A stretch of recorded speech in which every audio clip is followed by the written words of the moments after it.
Raising awareness about the dangers of fentanyl across the country has achieved a local goal that for her is very personal. Our chief investigative reporter, Coris Nylander, drove out to Marana to see it for himself. Well, now drivers on I-10 heading out of Tucson towards Phoenix can look off the side of the road and see this billboard raising awareness about the dangers of fentanyl. Among the victims here, a local familiar face that lost his life to this dangerous drug. Jacob was a fun-loving, happy-go-lucky spirit. It's said grief in itself is a medicine. For Teresa Guerrero, that grief has been a driving force to bring awareness of the dangers of fentanyl.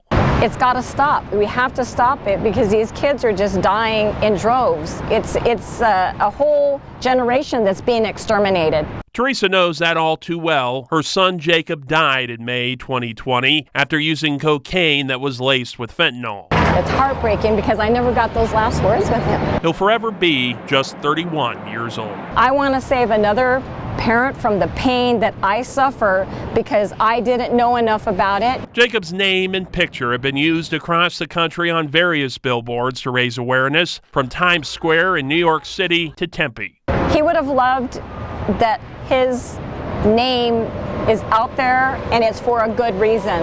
On Wednesday, he came back home to Tucson. Jacob's picture joins two other victims of fentanyl on this billboard along I-10 westbound near Avra Valley Road, sending a clear message to drivers heading out of Tucson. We finally are in Tucson, and it needs to be in Tucson because we're so close to the border.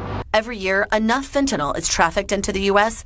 to kill every American. I think the border needs to be closed, to be honest with you. On Monday, Teresa appeared on NBC Nightly News with Lester Holt to discuss how dangerous the situation at the border with all the drug trafficking is right now. This billboard, and many others nationally, have been funded by Rachel's Angels, a group run by the mother of Rachel DeMaio, who died from fentanyl in October 2016 at the age of just 17. She passed away in my arms, right there, right here in my apartment. Rachel passed away in her room, and then Rachel's Angels was born in her room. For Teresa, if just one life is saved, it's all worth it. This is helping people even in his death, so it's great.